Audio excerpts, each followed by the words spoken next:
recovering from Gary's wedding on a Wednesday night, non-game night, but we're doing a special Garden Report insert for a couple different reasons. Well, one, it is the unofficial start to NBA trade season, and that's initially what we were doing the show about. We're also, because everyone loves talking trades, after the show, we're going to invite all of you to, we're going to try something new tonight. We're going to do Twitter Spaces. In order to do that, it would help if you followed Celtics CLNS on Twitter. We'll remind you as the night goes on, and jump on with us. And we're going to talk, talk trades and talk a few other things. But all of this stuff got trumped today when the guy who the Celtics, who let Bobby right in the middle of the big setup. Damn, Bobby. This is not Bobby. Are we going to be okay here? Are we going to be all right? I don't know what's going on. I'm going through some Joe Sway style issues here. So not the Wi-Fi. That's we're just ramping up into this, okay? Just as we were talking about trades and blah blah blah, and also everything is fun and nice in Celtics land, and Grant Williams is going to be in the 3-point shootout, or who knows, and and he's going to pass Curry soon, and everyone's making that joke. Jimmy's on Twitter being a funny guy, and Jason and Jalen love each other, and they pass a lot, and this is what we can be. And then the guy Danny Ainge out of nowhere. The guy who apparently was so tired of the work in Boston that he decided to step away. 6 months later, gets the itch to return. So here we go. Just unfiltered reactions right out of the gate before we get into it. We're going to play a couple of clips, a couple sound bites from that as well. Talk a little bit of Danny, but Sherrod, go for it. Love it. Love it. There is no better day on the NBA calendar than Trader Danny to get back in a game on the day when players who are signed over the summer can be traded. It is absolutely priceless that he would come back and return on this day. He could not have choreographed it any better than that. And let's be honest, if this is such a Danny Ainge type of thing to do, to come back on this particular day. I love it. I absolutely love that he's back in the game. He waited till Grant had a couple good games, so his resume would look a little shinier. And then he walked right through that door, and he's like, he did the Belichick walking in Detroit walk. He just walks right in. Here I am. Boom. No, he knew about this date, though. Yeah, for sure. I like how Sherrod put that. He definitely knew about this date. This is all by design, I think, for sure. And I love it. It's good for the NBA. It's so good. The Utah Jazz, for one reason or another, just haven't been able to get over the hump, right? They had the talent. They've had the roster. They keep saying that this could be our year. This could be our year. Well, this is the guy that they think they could get them over the hump, whether that means restructuring the roster in a certain way to help these guys, like, of course, guys like Donovan Mitchell and Rudy Gobert. Or, does he go down the other route and split those guys and does a groundbreaking trade? Who knows? It adds drama to the NBA, and for sure it adds drama to the Celtics situation, because everyone in the back of their minds thinking, well, what does this mean for the Celtics? Can somehow they make some sort of deal here that'll help the Celtics in some type of way?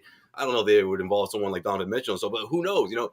Everyone is thinking. Yeah, he's not going there to help the Celtics. No, right, exactly. But at the same time, it adds just the opposite to the drama. You think about the NBA and how you can't it's unscripted, and at the same time, people predicted this a few months ago, but here it is, Danny Ainge back in the NBA.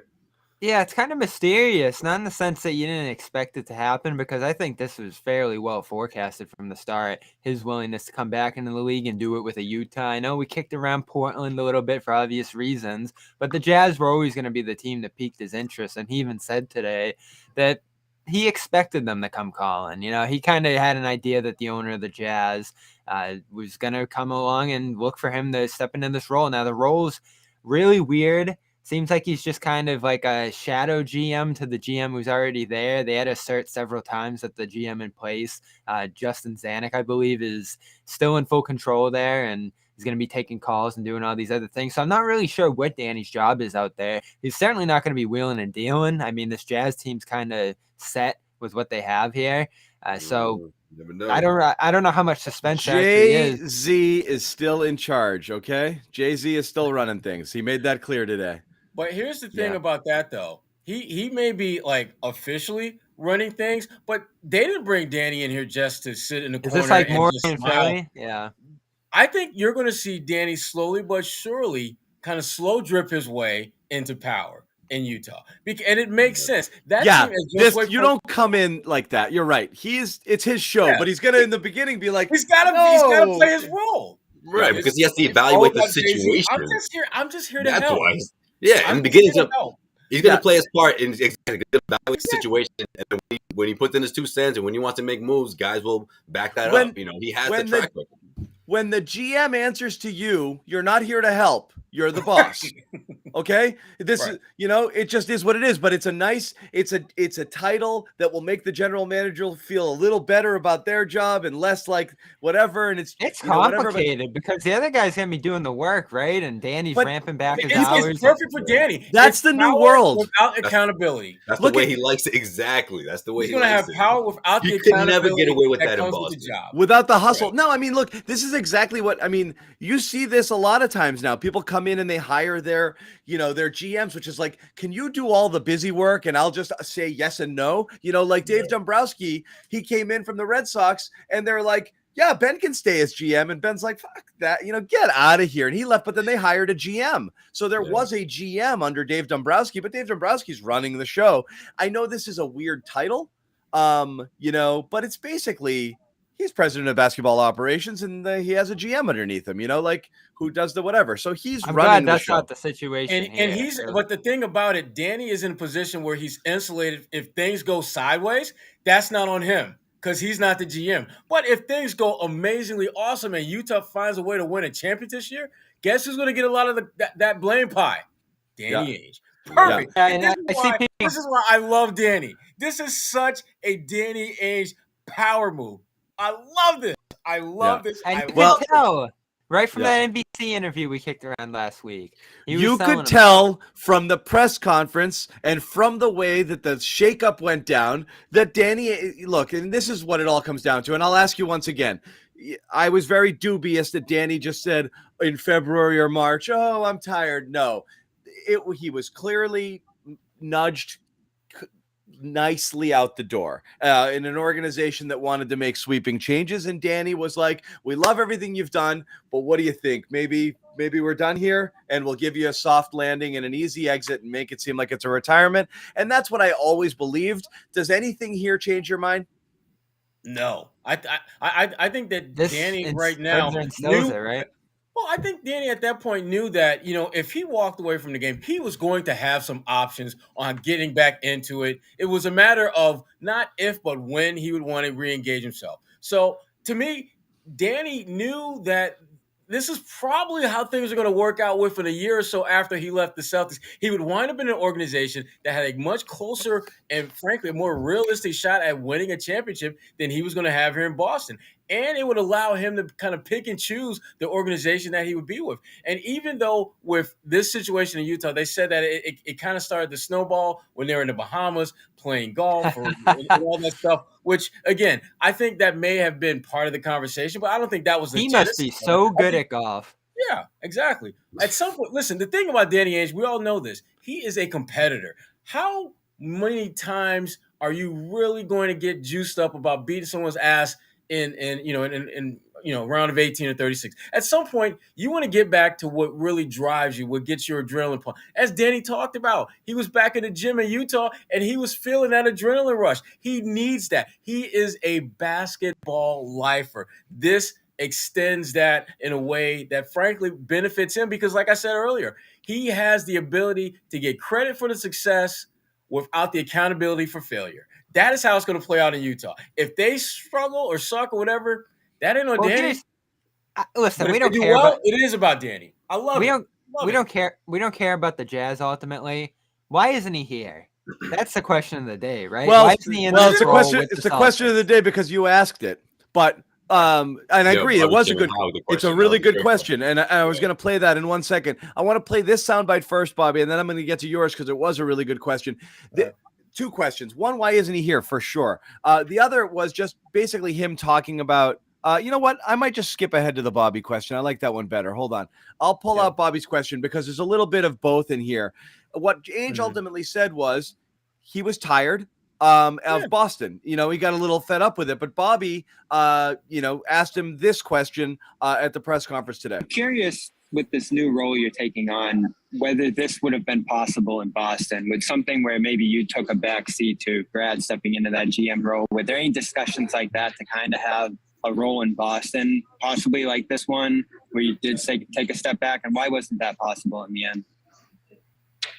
I think that's a good question. That's been asked before, but I just needed a break. And right now Boston has moved on. They have 3 capable people, and Brad Stevens and Austin Ainge and Mike Zarin that could run the organizations by themselves. Very capable people that have got great experience in the business. So I just felt that the organization was in great hands moving forward. Not much. I love Danny. Yeah, the look on Danny's face. He's like, "You believe this guy right now?" Yeah. It's like, that's Fire. I've been asked that Good damn question. question 867 times, Bobby Manning, Right. which is not true. It's not true, and it was a great question, Bobby. which Like, was this fall me and- Utah, huh?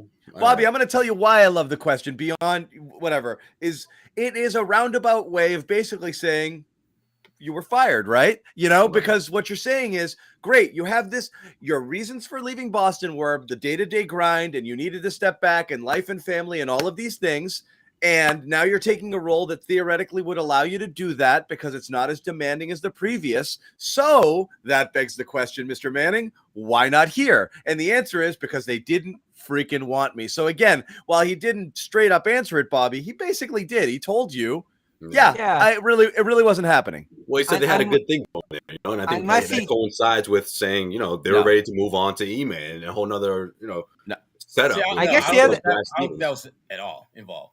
I think the bigger factor in all of this was the fact that Danny was at a point where he just didn't see any, frankly, pathway towards success with him running the show. And rather than just try to draw this thing out, rather than him having to go fire, because here's the thing, just think about the fact that if, let's say, he did stay and he fired Brad, guess what? He still has to clean up all of this ish that is left. He left a mess on the he left a mess on the rug. Yeah, see, I agree with that, Sherrod, but this was the great Heisman move on his part to distance himself from all the mess in Boston, take a few months off, play a little golf in the Bahamas, and go see the family out west, and know that at some point Utah or Portland was going to come calling with something real. And when it came time to figure out what exactly would your role be, and Danny gave us clues every single time we talked to him about what his next job would be. Yeah, I'm probably going to come back into the game, but I don't want to have the same role that I had in Boston. I don't want to be involved in a day-to-day. Translation, if you want to hire me, you better have someone in place who's going to do the day-to-day, because it's not going to be this guy. So that's exactly what he's got. And I love it. I love it for him. Yeah, see, I think that's part of it too, but I also think that he knew that if I really want, like, I didn't. If I'm talking about stuff from Danny Ainge, right? I didn't think it would take this long. I think he thought that Jalen and Tatum and Kyrie, whatever scenario or the Kemba situation, once he realized this thing's gonna take another 2-3 years, I'm not in for that. 2 to 3 years? I don't have that kind of patience right now. I want to be in another situation where I can, like you said, kick back, relax, and also take that break before I'm ready to take that next step. Well, I don't think the Utah thing was in his mind, but I think that he was ready for an opportunity like this to present itself. I think he got sick and tired of dealing with the fact that every damn great idea and plan he had somehow got sabotaged. I mean, you bring in Gordon Hayward, great idea. Gordon gets hurt the first game. Right. You make a trade for Kyrie, great idea. Kyrie says he wants to come back. Then he says he doesn't want to come back. Okay, you hoodwink, bamboozle, however the hell you want to call it, what you did with Philly to get Tatum and a first-round pick out of it. Great idea. Tatum emerges. He's a great player, but he's not quite ready to be the face of the franchise.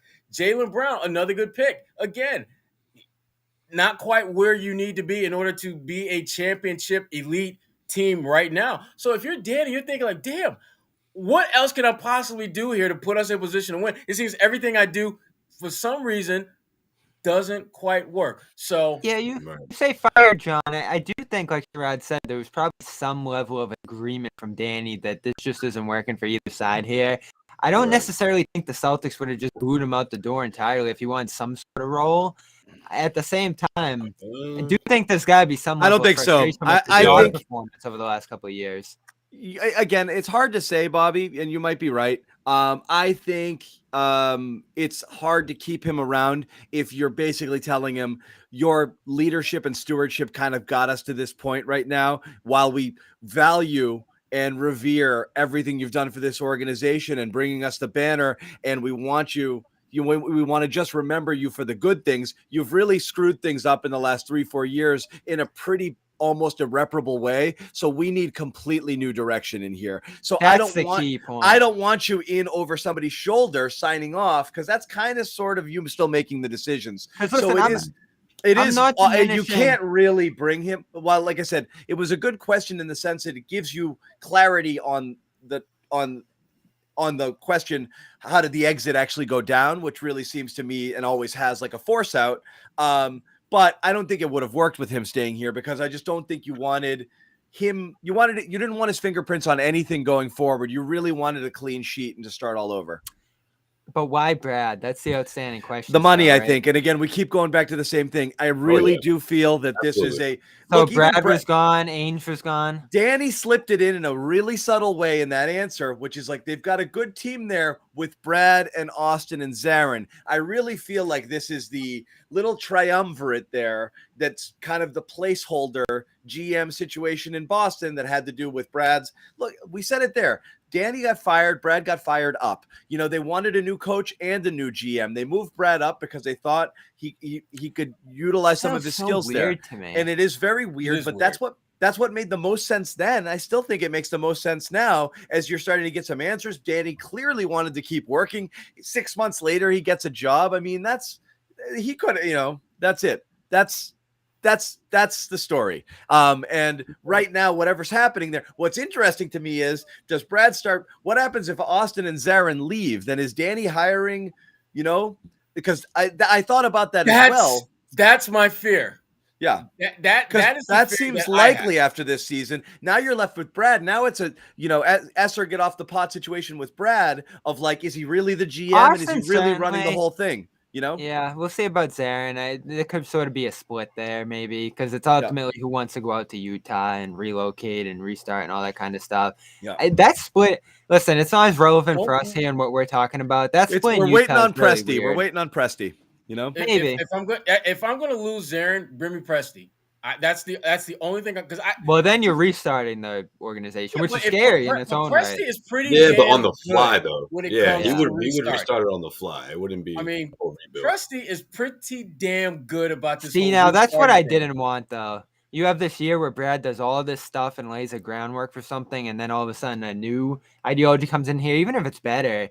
Man, did you waste some time here? But Bobby, here's the thing, Bobby. It won't matter if the person who comes in here leads you to a championship. Look at Golden State, the team that's coming into the building Friday. Mark Jackson laid the groundwork for that team to be really good. It's different with the coach versus the GM, though. Well, I'm not so sure about that. Steve Kerr comes in and builds on that foundation and gets them to that next step. You don't have to like the fact that they brought Steve Kerr in, but you can't deny the fact that he got the job done that had to be done. And if Brad does a great job of laying this foundation and you bring in a Sam Presti or whoever or Mike Zarin to run the show and they can win a championship, then everyone did what they were supposed to do. I was certainly skeptical of how long Brad would be for this job, and that still is a question going forward, 100%. But if you were going to go the Presti direction and change there, do it last year. Fire Brad entirely and get the new guy in here. You're just kind of bidding your time for money. I think it goes back to what John was saying earlier about the money. I think that is a big factor. That would be incredibly frustrating. Well, because then you're paying Brad, and then you're going to have to pay the new GM, and the thinking would be like, Brad would go coach somewhere else. I don't think they're ever gonna fire him, right? If the money was the motivation, I think Brad will walk away at some point. That's what it would have to be. He'll fire him. I think he'll walk away. That's what it would have to be. I think it would be way too early to do something like that, though. Anyways, like you let Brad assess the situation because he's the one that knows these guys best from the locker room, and then transitioning into this, whether it means drafting and his knowledge from his connections in the NCAA and. Moving forward, we knew from the beginning at least a 2-year period with Brad, and then we'll see what happens next. But in the meantime, I think Brad stays. But you think Brad's it's not going to be anytime soon. I don't think it'll be anytime soon, but Brad's sticking around, John. I never thought so. Again, nothing today makes me think different. from before. You think it's Just be like about a one-season thing? how the situation went down. Because again, Brad is a coach down to his bones. The idea that Brad Stevens is better served as a GM than the coach of this team has always seemed dubious to me. Never made sense. This is It who doesn't Brad make Stevens any is. sense. It's He's the molder. unprecedented. He's a teacher. He's a really smart, forward-thinking basketball mind. He belongs on the court. That's his thing.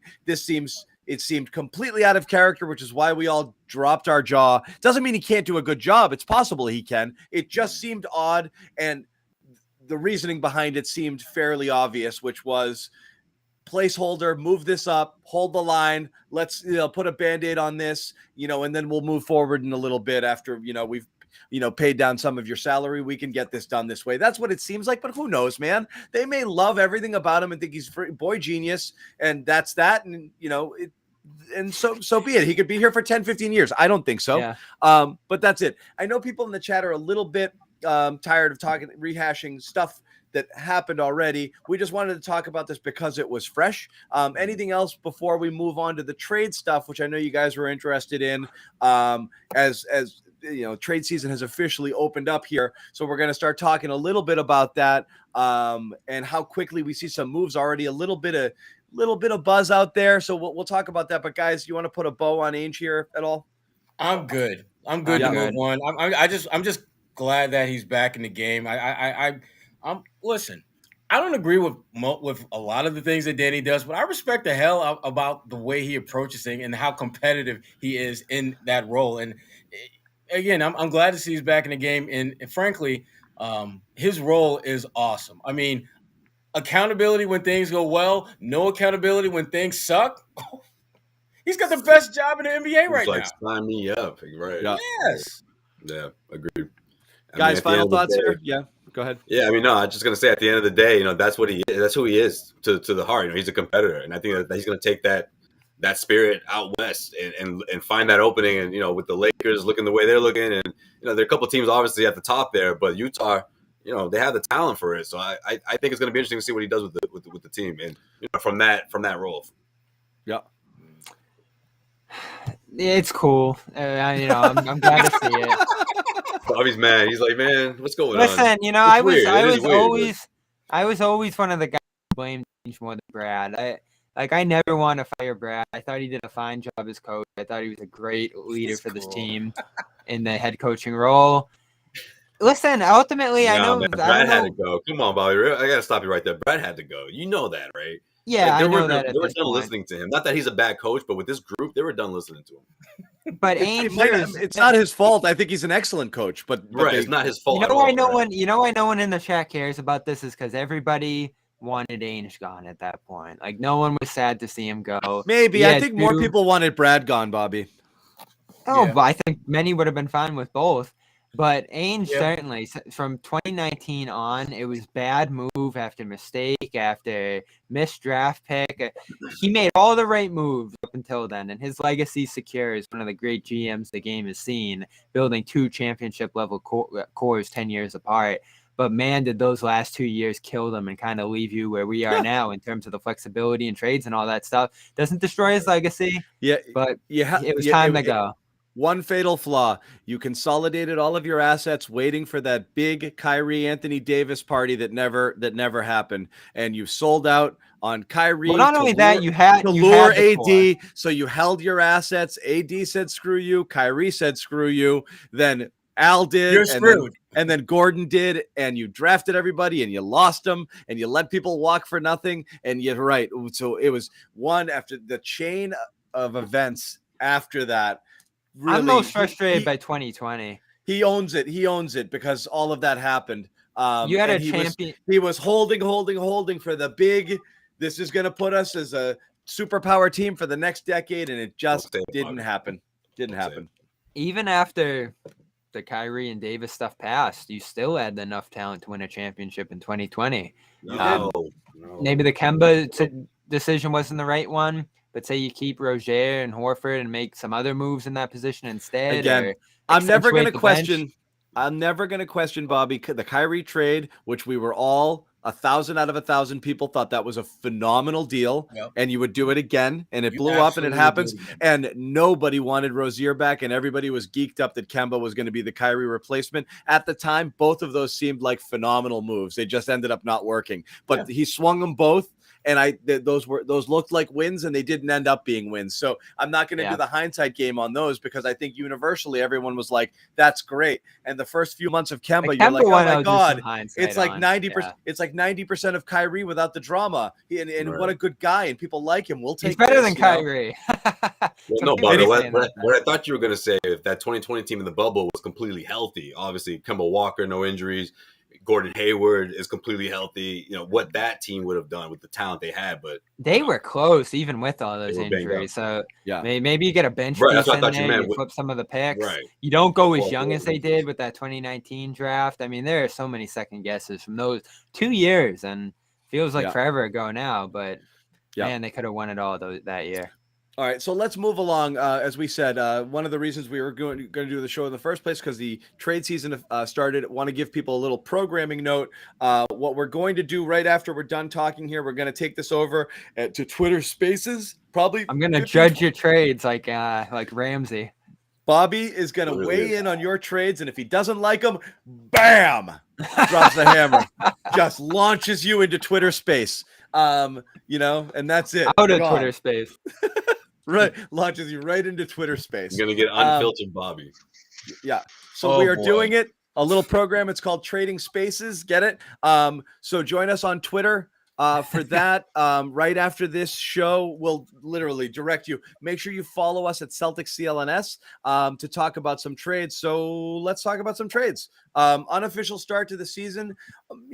People start theorizing stuff. You obviously get the agents jumping in and a little Ben Simmons chatter and blah, blah, blah. But where's everyone's head at in terms of the Celtics here as things kind of open up, both in terms of what you want to see them do and also just in terms of timing? I know everyone is talking about buyers or sellers. I think that's a huge conversation that's going to be had. I think you're going to have to figure it out. December's a brutal month, but the schedule gets more favorable in January. You're going to really have to look at where you are and whether or not you think you're anything more than a play-in team. But if you're not, then you have to talk about selling. So where's your mind at right now? Are you in a buy mode or sell mode?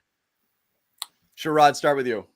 I am in a sell mode. Because here's the thing. I think you can move a couple of pieces and help yourself in the short and long term. I think that there are some guys out there that you really, if you're the Boston Celtics, you need to make a legitimate inquiry beyond just, hey, how's this guy doing for? One guy that I would love to see in a Celtics uniform is Cam Reddish, who I think is going to be a pretty good player in the right situation.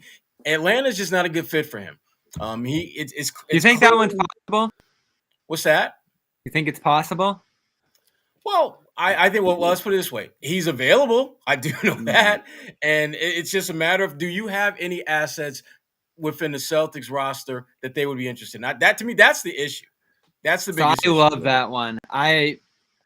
I don't love Cam Reddish. I didn't like him at Duke. I obviously scouted him pretty heavily coming in the draft that year, and I thought he was so underwhelming that season. But, man, when he's on, he can shoot. He's got shooting pedigree. He's a defensive wing. And this guy was, like, you look back on that Zion, RJ Barrett class, he was as good of a prospect coming out of high school as either of those guys, maybe better. So he hasn't worked, like you said, with the Hawks. I love the idea of maybe being able to flip Schroeder for him. Maybe you have to compensate with a pick or something. I think it'd be worth it, because if I need to throw in one of my late as hell in the first round picks to get that deal done, the deal's going to get done. If and Atlanta gets a backup point guard, that'll be the difference. That's a dream kind of shake-up deal mid-season for the Celtics. I think this team is shooting, though, Shrug. And if you're Atlanta, he's a shooter, Josue. Yeah, he's a shooter, but I want a sharpshooter. I don't want someone like, I don't know, someone who's... You don't want a streak shooter? Who's having a kind of a down year in Sacramento. You know, he's approaching 30. In Atlanta. Like Buddy Hield. Buddy Hield's been in the league like 2 years and he's approaching 30. That should tell you something there, Josue. Yeah, but he hasn't had a good situation, man. I'm telling you. Josue. He needs two of the best. You don't have good situations because you're old. Yo, And but he's he's not on the expensive. wrong Guys, side of Cam 30. Sherrod. Cam Reddish. He's not on the wrong side of 30. He's on the right Cam side. Reddish of has a career 38% field goal percentage and 32% from three. That's why you can get him. Buddy Hield's having a getting down better. year, which I think works in the Celtics' favor for a trade. All right, he's a career 40% 3-point shooter. You know, he has the spacing with playing alongside guys like Tatum and Brown. That's the most important part. I don't think that I think they can pull this trade off without trading one of those guys. This or feels someone like Marcus Smart. another. This feels like another guy who can't shoot but will shoot. We got a lot of those, you know. No, he But can't shoot. he's John. 20. That's the difference, Oh, though. so none of those guys. wait, There's a lot of those guys. over 40% in their career. I'm one of those John- guys. He likes I'm telling 3-pointers, you. but 3-pointers don't like him. You know. John- And look, this is the guy. This is the type of guy that'll be motivated in this situation, and he'll give you some defense on the other end because of his athleticism and because of his stretch. That defense that you never saw in Sacramento, you're not going to get that same effort in Boston. I don't think. Look, John's and again, talking- this would be a deal that you don't give away one of your top guys. It's going to take a future first for sure. I think. You know, you package Richardson, you package so either Romeo or Neesmith and Honcho, you know, to make the contracts worth, and then you put that first round pick to put a bow in it. Listen, this would be after the Sacramento Kings have tried other options. They say, you know, this is one of the best options for them. You know, so this is. I don't mind the idea. It wouldn't be easy for the Celtics, but I think it's feasible. Holy I do. shit, Buddy Hield turns 29 in like 2 days. I'm telling you, He's on the right side of 30. All right, that's the right side. Oh not the my left. god! So I wouldn't knock it, He's- John, because He's 6 years older than friggin'. He's 6 years old. That works in the Celtics' favor. Okay, the Kings. Listen, He's 6 the years Kings older will than take- Jason Tatum. The Kings will take a chance. Jason on Tatum's Neesmith in this pension deal. kicks in soon. Listen, All right. the Kings will take a chance on Neesmith in this deal if you couple it with a first round pick, if you couple it with someone like, you know, Hernan Gomez, and guess what? They're all off the books by 2023, so they can go into free agency with a little bit of cash. You know, if they don't like what they see. I'm Get not him off the knocking. books. By the way, I missed you, Jack. And where you been, buddy? Anyway, I'm not knocking one it, of our Joe regulars. I'm not knocking it. In fact, I think it's feasible just because of how long Sacramento's been trying to get off of him. I'm just not sure those four guys get it done.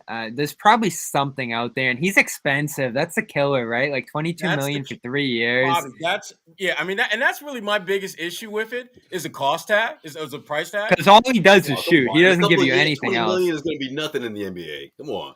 That's big Yeah, tax but money, though, just for wait. Boston. Listen, I want a guy who can do more than just, you know, knock down shots, because there are guys in No, the league who let's- do let's- that. Let's make no Who mistake. can't He can. defend. I'm good. I just want to knock He down can, shot. he can You know, really shoot. They need someone like this, man. You know, he's not Ray or Steph Curry, but you know, he's just someone that's going to get open looks, and they don't have someone like that. They haven't had someone like that in a really long time. Doesn't it feel like Levert for that 17 million TPE we have just seems perfect? By the way, Karis LeVert? yeah. Oh, all in. Absolutely. Oh, I'm all in on that. You have exactly a $17 million TPE Yeah. here. I would love. You know, And out of everyone that's been rumored to trade from Indiana, he's my favorite one. Yeah, Absolutely. I don't- love that deal. Make that I don't happen. think I don't think he solves your problems, but man, you get this team that's cheap and wants to get away from that tax line He's worth to the just risk. dump all that money on you. I think that's a great buy to take if you're Boston, and send them Schroeder or something to just, you know, cut money there and send a guy over that they can still sustain with. I love that idea, John. I just don't think it's a magic. it's stroke not to magic, fix but that. again, They're not gonna I play think Magic we at the have trade to be. We can't play this game. We can't play he's really good, but he's not great at pick and roll defense. Like, you're not getting the prom But queen, he's not you know? cheap. He's not cheap. I understand that, but you got to weigh everything. Where are you getting it? You know, what else is coming down the pike? Are you going to be able, the money expires, so it's use it or lose it. You don't have the space to go sign someone like that on your own. You don't have draft picks that are developed who are ready to step into roles. You've got to roll the dice on guys who you think you can grow with, whose arrow might be pointing up, and you can't look at their warts, you know? Like, that's the best shot you have. Or you just fold up your tent and wait around for the perfect situation that may or may not come. You're going to have to take a leap of faith with somebody. You're going to have to love it. Josh Richardson to me is a Band-Aid. It's a 2-year, it's a Band-Aid for a guy who's a professional basketball player and isn't Semi Ojeleye, essentially. Like, so Levert is a guy who you think this guy might turn into, all-star caliber type of guy, here with us playing alongside these guys. Maybe that's what I'm not saying he will, but if you feel strongly about it, you take the leap of faith, and the money in 2 years, that's going to be nothing. Like 17 million is nothing. That's lower middle class money in the NBA, where the direction things are going. It's not that much money. Bobby, we lost you. Lost your audio. Yeah. Yeah, no, it's not that. It's not that bad, especially because you're taking a chance on a guy who's proven he can be a scorer for you. He can produce. He can produce off the dribble. He can give you constant offense, which is what this team essentially needs from guys who are, not named Tatum or Brown. Yeah, that'd be huge. That's true. He is always hurt. He is hurt, but like I said, but Sherrod likes him. I do. The guy that I like even more is just not available though, because he's out with a foot injury, and that's T.J. Warren. T.J. Warren, buckets. I mean, I don't know if he's going to be the same, Sherrod. Right. I don't know. But that's why, to me, he's not someone that's even in the conversation, because he hasn't played a game yet this year. Still out with the foot injury. I think he had a scan today that they said was favorable, whatever the hell favorable means when you get a foot scan. There's still no timetable for the opposite of what Zion shows. Right. Right. Unnecessary dig, but okay. Yeah. If it doesn't look like Zion's foot, it's promising. Yeah. One more thing on Levert. I don't know what Indiana would be asking for him. I'd assume it'd have to be a pick or something. Maybe one of the young players. Definitely a first round. It wouldn't be a devastating package to give up. I just think it's a little expensive for a guy that hasn't shown a ton of promise. Some promise in Brooklyn, in bursts. Nothing in Indiana. He's had a rough year there. I like Sherrod's idea better in terms of a young player that still has Prince Cam Reddish, who's 22. Levert's 27. Has shooting pedigree. Levert is never a shooter. I think the fit would be troublesome next to the Jays. He's another guy that needs the ball in his hands. Reddish is a guy that doesn't really need the ball at all. Ideally, if there's space for him to operate, he can knock down shots. He's an excellent defender. That's a real buy low option that I love, because it hasn't worked out for him in Atlanta. You read the numbers, John. They haven't been good for him there through a couple seasons now. But there's a guy that was a consensus top 3 pick coming into his draft class and ended up falling because of a bad year. Maybe he's just not good. I didn't love him at Duke. I haven't loved him in the league. But there was some pedigree there that I think you buy low on. And he only makes a rookie deal, so you can flip Schroeder for him maybe. And that's right. And that's, to me, what makes it, a worthy roll of the dice. It's a very low risk, high reward. I think Atlanta could use Schroeder too, right? What's that? I think Atlanta could use Schroeder. They don't really have a backup they can point use guard. him. Absolutely. Everyone can use Schroeder, Bobby. The question is whether anyone views Schroeder as, when it comes down to the decision to trade Schroeder or not to trade Schroeder, it's less about, there's two angles to it. One, what kind of message it sends to the Jays, which I know you guys have talked about. And that's why you get back a player. We agree. We can agree to not agree to disagree. I think it sends a bad message, but I also think they're not dumb and they'll know. Like, I know people are competitive, but you know what you've got. And if you're talking about, guys, we're really trying to build for something here and take a big swing in the offseason, and we need to stockpile some assets. We're going to need some picks because we're going to go try to get somebody good. And we need assets, and we don't have them now. So listen, he's on a 1-year deal. They know the game. People will understand this. You're on a 1-year deal. This is how the game is played. I don't think Jalen and Jason are going to quit on the organization and demand trades because you traded Schroeder. They might be slightly disappointed, but I don't think it kills you. The other question is whether any team values him enough to give up a real asset. And see, the thing about it, whether he elevates you. Go ahead, Sherrod. The thing about Atlanta, though, is that, if ever there was a year where they're in win now mode, it's now. They want to have, because they came so close last year, and they realized they're just maybe 1 or 2 rotational pieces away from maybe getting over that hump. And when you look at what Schroeder has done with the Celtics, you look at his past, history with the Hawks, it makes a lot of sense. And they're not going to be worried about whether we're going to be able to re-sign him this offseason, because if they do, They do, and if they don't, it's no big deal. They're going all in right now. You know, and if you're giving up a Cam Reddish to get a Schroeder, that's a great deal because you probably weren't going to bring him back anyway. So for them, there's a chance to further your opportunities to compete at the highest level now without dramatically impacting what you're looking to do going forward. And who you're else gonna needs have a point guard? Go ahead. Sorry. You're gonna have to end up compensating a team for if you're gonna get a real play. It's like you're either getting a pick back for Schroeder because you're getting no players, and that's what's sort of a gonna sell. happen. That's sort of a Right. sell scenario. If you're getting a Reddish, you're probably giving up a pick because of the fact that we're Atlanta with this player under cost control, and we can't re-sign Schroeder after this year. So there's gonna have to be a pick sent there to make up for the value difference in the two players. Yeah, it Yeah, just that's makes what I sense think. for both. When it comes to Schroeder's value, I just don't know if the Celtics will necessarily win a deal. So it does send the wrong message if you're not if the best thing you're getting back is a future first. I mean, if you're Tatum and Brown, you're That's like, a well, great deal.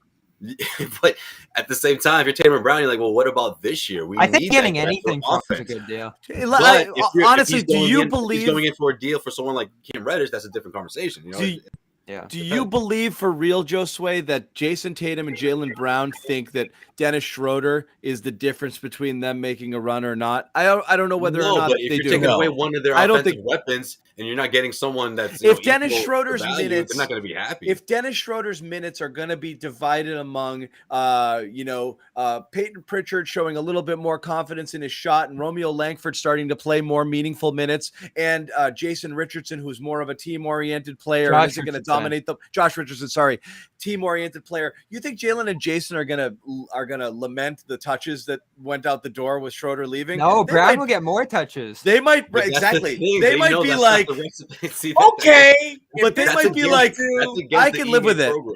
That's you know. against the- That's what I liked. I mentioned this in my column. I on don't Monday. think they care about Dennis Schroeder. I do not believe that Dennis Schroeder. I'm sorry, they might actually want them to trade Dennis Schroeder. To just trade Dennis Schroeder. After You know, he yelled like, at Tatum on Monday. you can't yell at Jason Tatum. They like Vanish the offensive production. Trust the me. woods of If Atlanta. the Celtics are lined up to make a deal that includes Neesmith. I and, don't like, think they like him. Yeah. I hope if there's this- not. this- Go ahead. I hope there's not been there done that feeling though for Atlanta and Schroeder because obviously they have been there, done that. Brought him into the league. He was there forever, and they sent him packing. Right, Sherrod? They traded him. So Has anybody ever liked Dennis Schroeder? me, No, I like him too, but I'm saying to his teammates. Has anybody Al. on a team? Al. Al, you're right. Al, You're right. Al loved him down in Atlanta. So listen, it's The a way different Al's face situation lights down up there when now. you ask him about Dennis, is kind of scary a little bit.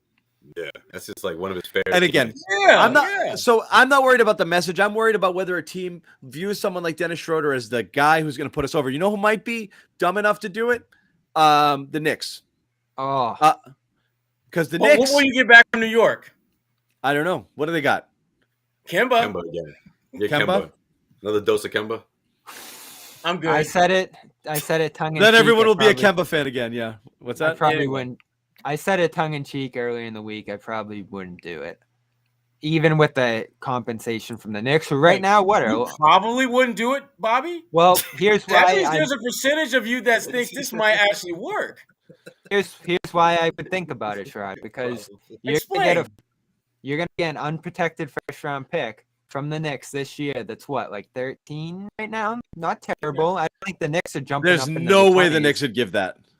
Well, that's the only way you're gonna get rid of that contract for a guy who can't play right now. Oh, for Kemba. Yes. Yes. You would take Kemba in that 13 pick. Yeah. Yeah. Okay, that's different. Yeah. Yeah. And I then think maybe that Kemba 13 can play pick is out going to your wind up bench. being better than 13 when all said and done. I think the Knicks are going to slowly but surely But Kemba's bottom not out the to the problem top anymore. 10. Kemba's not the problem because he doesn't make a ton of money anymore. Now they want to get rid of Yes. Fournier's contract. Would you take on Fournier's contract? Bobby would.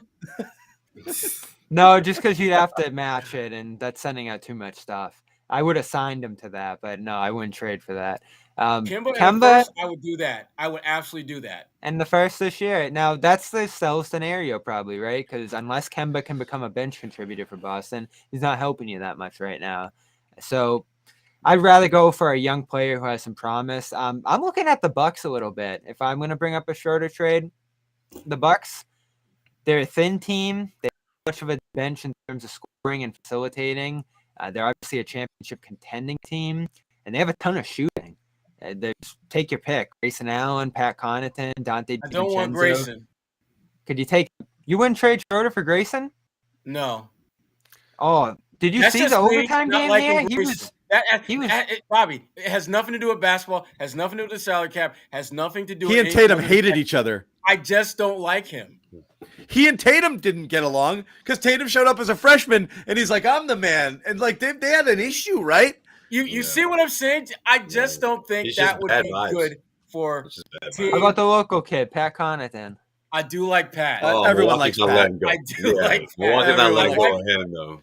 Now that his shot is falling consistently and Yeah, you they're not know letting he's go. a They great love him, athlete. No, they Yeah. love him. Yeah. Yeah, and I love Pat. I love Shimmy in Milwaukee. I think that's where he needs to stay. Good place for him. Don't want to go back there. Rodney Hood, I wasn't even thinking about. I remember when Rodney Hood came into the draft and the Celtics were trying to figure Or out his Achilles, didn't he? Rodney or James Young. Rodney or James Young. Didn't he tear his Achilles? Yeah, or he had some That's type not of great. he had a major injury of some kind. I can't remember if it was Achilles or not. I don't know. I mean, Milwaukee, the only guy on that team I would seriously want to do a deal for if I'm Boston is Pat. That's the only one that to me makes sense. Forget about the hometown angle. He's just a good player who keeps getting better. No, they like him a lot. He's not going anywhere. No, he's Do he's they perfect need for what a they point need. guard though? They got a couple shooters. Dante DiVincenzo's coming back. They got to pay all these guys in the next year or two here, particularly. Well, those Dante, two. you're going to be able to keep on the cheap if you're Milwaukee because of the injury and because he hasn't Maybe. played. So you'll be able to keep, and he hasn't done enough to where there's going to be this huge ass. Ooh, we got to get DiVincenzo on the team. No, they'll keep And him they on. can't keep. And this is the problem you keep running into is whatever team receives Schroeder can't keep him long term either. So that probably shuts. Which is why the only teams that are going to seriously be interested in him are teams that are in win now mode. Teams that have to, in their minds, get it done now. If they're ever Denver. going to get it done. That's why Atlanta. I keep coming back to Atlanta. That just makes a lot of sense to me. Yeah. How about Denver? They've got. I don't really know what to make of Denver's team. Yeah, they got issues, man. Yeah. Nothing's I mean, gone right for You them. need some scoring there. You need a guy to fill point guard while Jamal's out. Maybe they send you Jeff Green. Maybe. Why would that? Bobby had a thing for Jeff Green last year. It's good, you know. I'm just Listen, going you to need walk another away wing. from that one. You got him. His name is Two That's what Romeo. I'm saying. Most of their pieces are just they're either banged up or you're not quite sure about. I wouldn't mind JaMychal Green though. I would not mind him. I like him. He's got like poor man Draymond syndrome. He's going a on he's there. a power forward. Yeah, I can live He's with a that. good deal power forward. I can. that's an I don't know interesting if you team. need that with this team. I don't know if you necessarily need that, but and Will Barton, who I love, He's You a little score. expensive. but to your point, you're right. Dallas, point guard next to Luka. Looking at maybe Finney Smith. Nah, No, they look good in no. those. Sterling Brown, no. Bullock, no. I just don't want to Take deal a with fire on Dallas. Josh Green. Listen, I think the mold of what you're going to get for Schroeder is a low-cost young guy who's on a rookie deal that matches with Schroeder, a pick, or you could potentially take on extra salary with the TP, but the Celtics probably won't do that. I don't think they're going to dive deeper into the tax with where they're at. So Do you you're taking think a young there's a player or market a for pick. Josh Richardson? Do you think there's a market for Josh? A lot of people seem to think so. I'm surprised by that. More than I mean, Schroeder. I think the fact that he has an extra year on the his extra I career know. is That's helpful. But I don't know. Exactly. Is that a good thing, or do you just want salary to match and then move on? I think it's a good thing if you're talking about a team that Teams wants like to having add medium him. salary. Yeah, and test him out for a year and then see what he'll do in a contract year next season. But if you're Right. looking to win right now, I don't think he's a good fit because, again, he's got that extra year. And if you're not really sure if you're going to want him beyond this season coming up, no, I don't think you're in a situation. what you get for Yeah. him helps you I at don't- all either. Though Feels like and they were he's- trying to dump him like crazy. They were thrilled the Celtics took him. So I don't know. Has he been rehabilitated to the point that The mid-range jumper has me kind of excited about watching him play now. mid range is I don't know sexy whether- again? Listen, Yeah. I don't know if it's Right. fool's goal or what, but I know when he He's shooting plays, 35% from three too. You just got to Bringing get back sexy out there. back. Yeah. That's I the mean, thing, he's you gotta been get back out actually there. a much better shooter for a guy who historically has not been a shooter in this league. So And All he's right. a valuable match. Well, this is the guy that they wanted, the guy from Miami. We're just getting started on this conversation. We know we got a lot of you guys joining us here, but we're going to tell you, we're going to move things over momentarily. First off, just want to tell you one of our sponsors, LinkedIn.com. It's LinkedIn Talent Solutions. If you're looking to hire, get a chance to post your first job for free if you go to linkedin.com/garden. Once again, linkedin.com/garden. We're talking about, Josue, how many people? 700 million. 700 million. It's amazing there's that many adults in this. 70 million. 70 million. 775 million people on LinkedIn. There's so many of them. Everyone has access to the internet nowadays, I guess. Everyone's on LinkedIn. People, sure. Yeah, right. So they're there looking to hire, baby. So, we're looking for jobs. So if you've got, you want to post a job, LinkedIn Talent Solutions, go to linkedin.com/garden, post your first job for free. What we're going to tell you now is we're going to take this whole situation over to Twitter Spaces so we can hear from you guys. It's the first time doing that this season. So we're going to wrap things up here and head on over. We can do the same thing we've always done. Sherrod, if you want to head over with me, you and I can go first. Bobby and Josue can put a bow on this. Bobby, do you have studio control or no? I do. Okay, you can wrap the show up. Don't go more than a couple of minutes, okay? And just put a bow on here. Remind it to everybody. The link is in the YouTube chat here, so it's pinned. You guys can jump on in there. We're gonna hop on over and do that thing for a little while. Talk trades. Bring your trades. Fire up the machine. Yeah, we want to hear from you guys. So let me press one more button here, and we'll head out. And Bobby, I will give you full control. Guys, we're heading over. Bobby, Josue, come join us in a minute. All right. Peace out.